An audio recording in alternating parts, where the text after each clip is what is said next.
বিলাসীপাড়ায় অবৈধ বালি খননের বিরুদ্ধে অভিযান। কাঁঠালদি গৌরাং নদীতে অভিযান পুলিশের। বাজেয়াপ্ত খননে ব্যবহৃত পাইপ। আটক করা যায়নি কাউকে। উল্লেখ্য, বিলাসীপাড়ার কাঁঠালদি গৌরাং নদীতে বহুদিন চলছে অবাধে বালি খনন। প্রত্যেক দিনই ডাম্পার ভর্তি বালি পাচার হয় বিভিন্ন স্থানে।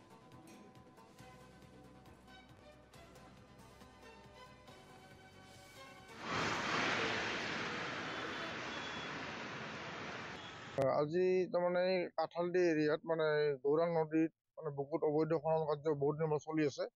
সেইটো লৈ মই আজি অভিযান চলালো। আমাৰ ইয়াতে ধুবুৰী প্ৰটেকশ্যন ব্ৰাঞ্চ অফিচাৰ তেওঁৰ পাৰ্টি আছিলে, প্লাছ বিলাসীপাৰা থানাৰ ছেকেণ্ড অচি তেওঁৰ পাৰ্টি আছিলে। গৈ পেলাই আমি তাত মানে যেতিয়া স্পটত গৈ মানে কি নাপালোঁ, যিটো বালি খন্দা কিটো মেচিনটো থাকে সেইটো অলৰেডি লৈ গ'ল।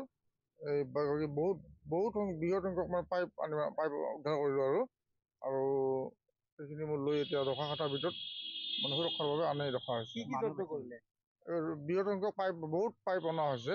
এই বালি খন্দা মেচিন, বালি উঠোৱা পাইপবিলাক উঠোৱা হৈছে। হয়, মানুহ সেইখিনি সময়ত নাপালোঁ, মানুহ সেইখিনি সময়ত নাছিলে। যিহেতু স্পটত যাই দেখিছে এনেকৈ খনন চলি আছে, হয়, এই খনন কৰাৰ বিৰুদ্ধে ইহঁতৰ বিৰুদ্ধে কি ব্যৱস্থা গ্ৰহণ কৰিব আপোনালোকে? এতিয়াতো আমি মানে আমাৰ ৰেগুলাৰ পেটাৰ্ণ থাকিব। এতিয়া নেক্সট তেওঁলোকক আৰু তেনেকুৱা অবৈধ খনন কাৰ্য কৰিব আমি নিদিওঁ। আমি যদি তেনেকুৱা কিবা পাওঁ মানে এই অভিযুক্ত আসামীক পাওঁ, মানে আইন চালান দিম।